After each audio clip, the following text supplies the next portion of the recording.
होगी और आप सभी को नाग पंचमी की बहुत बहुत शुभकामनाएं। तो अभी नहा धो के सुबह सुबह रेडी हो गई हूँ, साफ़ सफाई सब हो गई है और अब मैं जा रही हूँ नाग पंचमी की पूजा करने। तो आप ब्लॉग पूरा देखिएगा, आपको पूरा विधि बताऊँगी मैं कि कैसे नाग पंचमी की पूजा हमारे यहाँ होती है। और वीडियो अच्छी लगे तो लाइक करिएगा, चैनल को सब्सक्राइब करिएगा। तो चलिए पूजा की तैयारी कर लेते हैं। तो यहाँ पे मैंने पूजा की थाली पूरी सजा ली है। तो ये 2 मंदार के पत्ते लिए हैं, दूध, लावा, फूल, धूप, दिया, जल और रोली, हल्दी, अक्षत, ये सब तो जो होता है वो होता ही है चढ़ने के लिए। तो ये सब मैंने तैयार कर लिया है और गाय का गोबर मंगा लिया है। तो हमारे यहाँ ऐसे जो मेन गेट होता है उसके दोनों तरफ गाय के गोबर से 5-5 नाग देवता बनाए जाते हैं। मतलब ऐसे गोबर से ही आप ऐसे नाग के शेप में बना लीजिए। तो इस तरीके से दोनों तरफ नाग देवता बना के फिर उनकी पूजा करते हैं। जल चढ़ाएंगे, फिर रोली, हल्दी, सिंदूर, अक्षत, फूल, मतलब जो जो पूजा में चढ़ता है वो सब हम लोग चढ़ा लेंगे। चढ़ाने के बाद फिर उसके बाद धूप, दिया ये सब दिखा के फिर दूध, लावा चढ़ाते हैं। दूध में लावा मिक्स कर लीजिए, मतलब जो धान के लावे आते हैं वो चढ़ा के फिर उसके बाद गेट के दोनों तरफ मंदार के पत्ते पे भी हम लोग दूध, लावा रख के ऐसे चढ़ा देते हैं नाग देवता के लिए।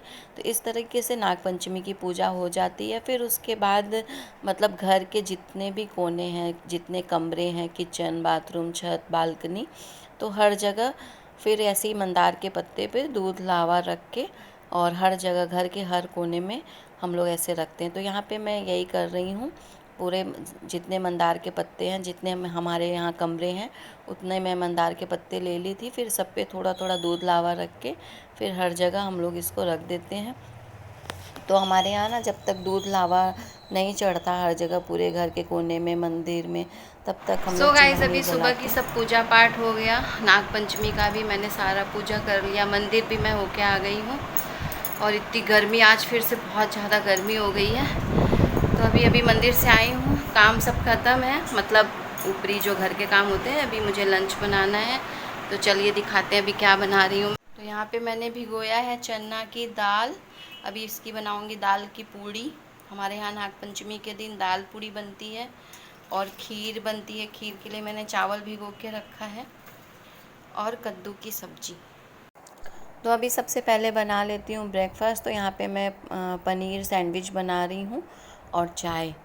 तो अभी इसको पहले हम लोग खा लेंगे, फिर उसके बाद मैं लगूँगी लंच की तैयारी में। तो फ्रेंड्स, अभी सबसे आज मैं इस टॉपिक पे आपसे बात करूँगी कि बच्चे हमारे नहीं सुनते हैं हमारी बातें। गाइस, अभी लंच की तैयारी कर दी है, खीर चढ़ा दिया मैंने और दाल भी चढ़ा दिया है। मैं दाल ना बॉयल करके बनाती हूँ, बहुत लोग उसको छौंक के भी बनाते हैं। छौंक के फिर पीस के मैं बॉयल करके उसी में मैश कर देती हूँ, फिर उसे कढ़ाई में अच्छे से भूनती हूँ। अभी मैं आपसे रेसिपी शेयर करूँगी दाल पूड़ी की। तो अभी कर लेती हूँ नाश्ता। ये बनाया है मेरी देवरानी ने गुलगुला, तो अभी देवरानी के हाथ का बना गुलगुला खाती हूँ। नाग पंचमी के दिन हमारे यहाँ बनता है। तो अब मैं पूजा पाठ में लगी थी तो उसने बना दिया सुबह सुबह ही गुलगुला, और इसके साथ खाएंगे हम लोग ये सैंडविच। ठीक है, तो अभी कर लेते हैं नाश्ता, उसके बाद जाऊंगी लंच बनाऊंगी। आज सुबह से बहुत भाग दौड़ हो गई फ्रेंड्स। ठीक है, आप ब्लॉग में बने रहिएगा। तो यहाँ पे मैंने खीर चढ़ा दी है और दाल पूड़ी की तैयारी कर दी है। तो दाल को बॉयल करके फिर अच्छे से मैश करके फिर कढ़ाई में तेल गरम करके उसमें लहसुन, मिर्ची और सब मसाले जो होते हैं वो सब डाल के, हींग डाल के फिर ये दाल मैं भून लेती हूँ। और उसके बाद बनाऊँ कद्दू की सब्जी, दाल पूड़ी और खीर। तो फ्रेंड्स, यहाँ पे क्या होता है ना कि जब बच्चे छोटे होते हैं तब तो ठीक है, हम लोग जैसे उनको रखते हैं वो वैसे ही रहते हैं। लेकिन जैसे ही बच्चे टीनेजर्स हो जाते हैं, मतलब 15-16 साल के एज में आते हैं, तो वो हम औरतों का, हम माँ बाप का, मतलब ये एक सबसे बड़ा प्रॉब्लम है कि बच्चे हमारी बात सुनते नहीं हैं। तो ऐसे मतलब ऐसा नहीं है कि सुनते नहीं हैं तो कोई बात नहीं सुनते, मतलब जहाँ पे उनको लगता है ना कि अरे मम्मी पापा को क्या पता, तो वो हमारी बातों को मतलब कोई भी अहमियत नहीं देते हैं। जैसे हम लोग कहते हैं ना कि क्या कर रहे हो तुम, दिन भर लैपटॉप लेके बैठे हो, क्या कर रहे हो तुम, दिन भर मोबाइल लेके बैठे हो। तो वो इग्नोर करते हैं हमारी बातों को, हमारी बातों का जवाब ही नहीं देते, ये सोच के कि अरे इनको क्या पता है, कुछ पता तो है नहीं, और फिर ज़बरदस्ती का बस यही पूछते रहते हैं क्या कर। तो जब हम उनके अकॉर्डिंग अपने आप को ढालेंगे ना, मतलब हमको भी पूरी नॉलेज होनी चाहिए।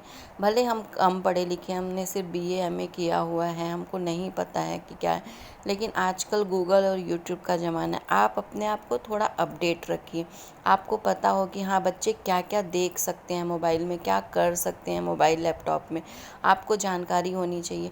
और उनसे ये सवाल मत करिए कि क्या देखते हो, क्या दिन भर पढ़े हो, नहीं, आप उनसे पूछिए कि अच्छा तुम ये देख रहे हो क्या, और नहीं तो क्या देख रहे हो, चलो मुझे भी बताओ क्या है ये मतलब जो तुम देख रहे हो या जो इतना टाइम स्पेंड कर रहे हो, मुझे भी बता दो क्या है। तो आप जब उनके अकॉर्डिंग अपने आप को अपडेट रखेंगे तो वो भी आपसे अपनी बातें बताएंगे, आपकी बातों को सुनेंगे, ठीक है। तो इतना आपको अपने आप को अपडेट रखना है। भले आप कम पढ़ी, हम मतलब हाउसवाइफ की बात कर रही हूँ, मान लीजिए मैं सिर्फ बीए एमए की हूँ, तो मुझे भी इतना पता होना चाहिए कि हाँ आप देखिए गूगल और यूट्यूब है, आप अपने आप को अपडेट रखिए, आप सर्च करिए कि बच्चे क्या देखते हैं, आप थोड़ी बहुत ऊपर ऊपर की टेक्नोलॉजी की जानकारी रखिए कि हाँ ऐसा है ऐसा है ऐसा है। और नहीं, जो थोड़ा बहुत आपके पास है, थोड़ा बहुत आप अपने बच्चे से ही पूछिए, तो आपके बच्चों को भी लगेगा कि हाँ मम्मी पापा को थोड़ा इंटरेस्ट है, मम्मी पापा को पता है। उनके फ्रेंड्स के बारे में जानकारी रखिए, और उनकी फ्रेंड मान लीजिए कैसे भी हैं, अच्छे बुरे, तो आपको पता होना चाहिए कि हाँ कैसे हैं। तो उनको, जैसे आपके बच्चे जा रहे हैं अपने फ्रेंड से मिलने, तो आपको पता होना चाहिए आपके बच्चे के दोस्त कैसे हैं, ठीक है।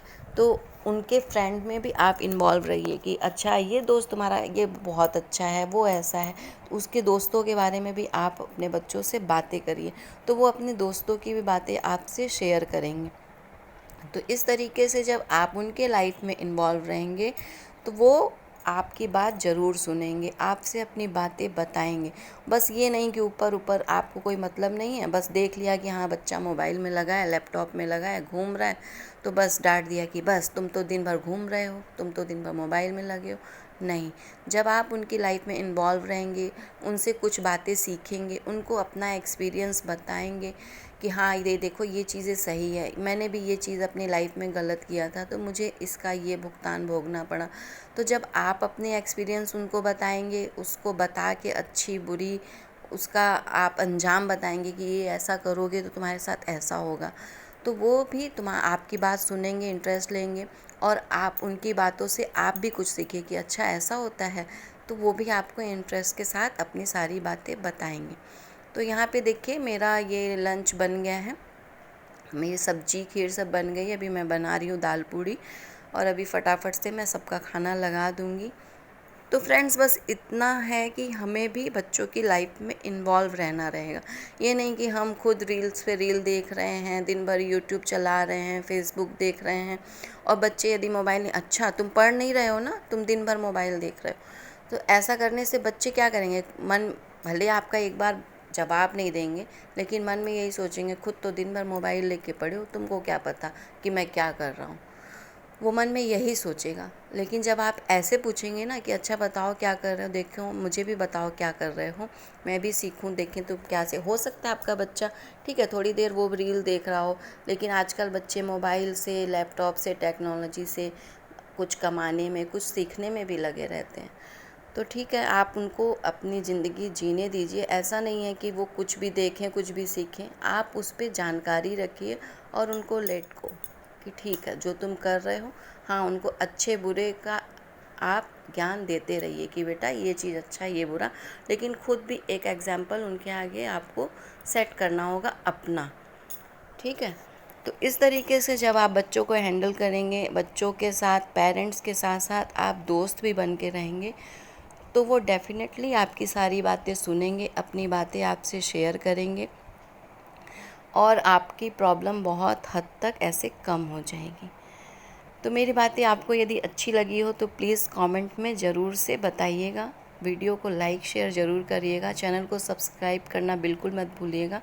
तो यहाँ पे लंच वगैरह बन गया है, और अब मैं थोड़ा रेस्ट करूँगी, और उसके बाद मंदिर वगैरह तो मैं सुबह ही हो आई हूँ, और इतनी गर्मी हो रही थी, मैंने सोचा था कि आज सुबह सुबह मैंने साड़ी पहनी थी कि आज त्यौहार है तो मैं साड़ी ही पहनूंगी, लेकिन फिर बाद में मैंने चेंज कर लिया।